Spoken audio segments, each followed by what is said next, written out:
এক পাকে নিরামিষ দিনে দারুণ কিছু রেসিপি বানাতে মন চাইলে এই রেসিপিটা বাড়িতে বানিয়ে দেখতে পারেন। বানানো যেমন সহজ, খেতেও ভীষণ ভালো হয়। বানানোর জন্য খুব বেশি উপকরণ বা সময়ের প্রয়োজন পড়বে না। আশা করি রেসিপিটা আপনাদের খুবই ভালো লাগবে। আর এই নিরামিষ রেসিপিটা শেষ পর্যন্ত দেখার জন্য আপনাদের কাছে অনুরোধ রইল। নমস্কার, আমি রুমি। আপনাদের সবাইকে আবারও একটা দারুণ স্বাদের রেসিপিতে স্বাগত। প্রথমে একটা বড় সাইজের মিক্সিং বোল নিয়েছিলাম, তার মধ্যে দিয়ে দিচ্ছি আমি 200 গ্রামের মতন চাল। এবার বেশ কিছুটা পরিমাণ জল দিতে হবে। চালগুলোকে 3 থেকে 4 বার খুব ভালো করে ধুয়ে নিতে হবে, যাতে চালের মধ্যে কোনো রকমের ময়লা না থাকে। আমি এখানে বাসমতি চাল নিয়েছি, তবে আপনারা যে কোনো ধরনের চাল নিতে পারেন। খুব ভালো করে 3 বারের মতন জল দিয়ে ধুয়ে নিয়েছিলাম। এখন চালগুলোকে এইভাবে এক সাইডে রেখে দিতে হবে। এদিকে একটা কড়াইকে গ্যাসের ওভেনের উপরে বসিয়ে দিয়েছিলাম, আর কড়াইয়ের মধ্যে দিয়ে দিলাম 2 চামচের মতন সাদা তেল। অল্প একটু লবণ দিয়ে দিলাম, আর আমি দিয়ে দিচ্ছি অল্প একটু হলুদ গুঁড়ো। এতে কালারটা খুবই ভালো আসবে। এবার আমি আলু দিয়ে দিচ্ছি, আর গাজর, মানে আলু ও গাজরটাকে এরকমই আমি ছোট করে কেটে রেখেছিলাম। এতে রান্নাটা দেখতে যেমন ভালো লাগে, খেতেও ভালো লাগে। আলু গাজরগুলোকে খুব ভালো করে লবণ হলুদের সঙ্গে মিশিয়ে নিতে হবে, এতে কালারটা খুবই ভালো আসবে। তারপরে ফ্লেমটা মিডিয়ামে রেখে 5 মিনিটের মতন আলু ও গাজরগুলোকে ভেজে নিতে হবে। এতে আলু গাজরগুলো যেমন ভাজা হয়ে যাবে, তার সঙ্গে সেদ্ধও হয়ে যাবে। আর ঢাকনাটা বন্ধ করে দিচ্ছি। ঢাকনা বন্ধ করে দেওয়ার কারণে আলু গাজরগুলো আরও অনেক তাড়াতাড়ি ভাজাও হবে, সেদ্ধও হবে। এখন আমি আপনাদের 5 মিনিট পরেই দেখাচ্ছি। আপনারা দেখুন, আলু ও গাজরগুলো হালকা লালচে হয়ে ভাজা হয়ে গেছে। এখন তুলে একটা যে কোনো পাত্রের মধ্যে রেখে দিতে হবে। আর কড়াইতে বাকি যে তেলটা আছে, সেই তেলটা কিন্তু আলাদা করে রেখে দিতে হবে। আপনারা চাইলে রান্নাটা তেল দিয়েও করতে পারেন, তবে এখানে আমি তেলটা নামিয়ে নেওয়ার পরে কড়াইয়ের মধ্যে দিয়ে দিচ্ছি 2 চামচ ঘি। আমি এখানে বাকি রান্নাটা ঘি দিয়ে বানাবো। এটি নিরামিষ রান্না, খেতে অনেক বেশি ভালো লাগে। এখন ফ্লেমটা মিডিয়াম টু লোতেই আছে। কড়াইয়ের মধ্যে বেশ কয়েকটা আমি কাজু বাদাম দিয়ে দিলাম, 15 থেকে 16টার মতন। এবার কাজু বাদামগুলোকে হালকা লাল করে ভেজে নিতে হবে। আর এই সময় আমি দিয়ে দিচ্ছি 1 মুঠোর মতন কিশমিশ।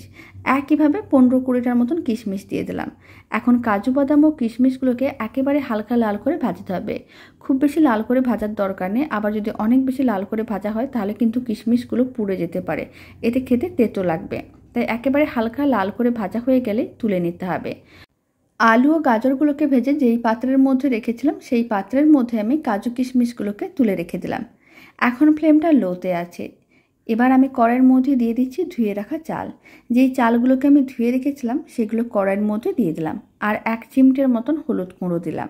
আর আমি দিচ্ছি অল্প একটু আদা বাটা, এতে ফ্লেভারটা খুবই ভালো আসে। আর আমি দিয়ে দিচ্ছি অল্প একটু লবণ, 4 চামচের 3 ভাগের 1 ভাগ লবণ দিলাম। আর দিচ্ছি অল্প একটু গরম মশলার গুঁড়ো, 4 চামচের 4 ভাগের 1 ভাগের মতন গরম মশলার গুঁড়ো দিয়ে দিলাম।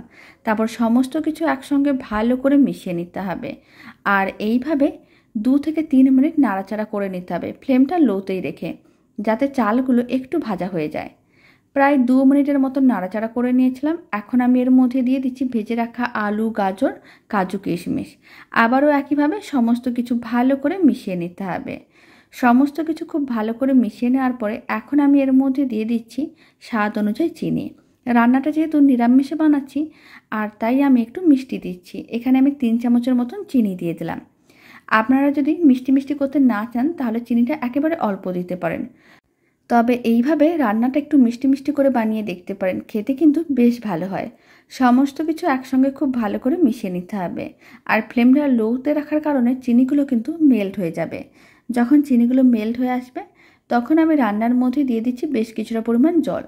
যতটা চাল নিয়েছিলাম তার ডবলও জল দিতে পারেন, না হলে চালগুলো ডুবে যাবে, ঠিক এরকমই জল দিতে হবে। মানে চালগুলো ডুবে আর একটু জল ওপরে থাকবে, ঠিক এরকম করেই জলটা দিতে হবে, তাহলে রান্নাটা খুব ভালো হবে। সমস্ত কিছু খুব ভালো করে মেশানো হয়ে গেছে। এবার কড়াই ঢাকনাটা বন্ধ করে দিচ্ছি। ফ্লেমটা মিডিয়াম টু লোতে করে দিলাম। আর 10 মিনিট এইভাবে রেখে দিতে হবে। 10 মিনিট পরে দেখাচ্ছি। 10 মিনিট এইভাবে রেখে দিয়েছিলাম। এখন আমি কড়াইয়ের ঢাকনাটা খুলে নিলাম। আপনারা দেখুন, জলটা কিন্তু একেবারেই শুকনো হয়ে গেছে, আর রান্নাটাও একেবারে শুকনো ঝরঝরে হয়ে গেছে। এইভাবে আরও কিছুক্ষণ রেখে দিলে কিন্তু কোনো রকম জলজলে ভাব থাকবে না। ফ্লেমটা অফ করে দিচ্ছি। এইভাবে আরও 5 মিনিট রেখে দিচ্ছি, তারপরে আমি আপনাদের দেখাচ্ছি। এক পাকের রান্নাটা একেবারেই রেডি। এবার একটা প্লেটের মধ্যে সার্ভ করে নিচ্ছি। দারুণ স্বাদের রেসিপিটা শেষ পর্যন্ত দেখার জন্য অসংখ্য ধন্যবাদ। বাড়িতে বানিয়ে দেখতে পারেন, খেতে বেশ ভালো হয়। ছোট থেকে বড় যে কেউ খুবই পছন্দ করবে। আর রেসিপিটা ভালো লেগে থাকলে আপনারা যদি ফেসবুক থেকে রেসিপিটা দেখছেন, পেজটিকে ফলো করে নেওয়ার অনুরোধ রইল। ইউটিউব থেকে দেখলে চ্যানেলটি সাবস্ক্রাইব করে নেওয়ার অনুরোধ রইল। পাশে থাকা বেল আইকনটি প্রেস করে নেবেন নতুন রেসিপির আপডেট সবার আগে পাওয়ার জন্য। বাড়িতে বানালে কমেন্ট বক্সে জানাতে একেবারেই ভুলবেন না খেয়ে কেমন লাগলো। তো চলুন, ভিডিওটা আমি এখানে শেষ করছি। আপনারা সবাই ভালো থাকবেন, সুস্থ থাকবেন। আপনাদের সঙ্গে আবার নতুন রেসিপি নিয়ে দেখা হচ্ছে।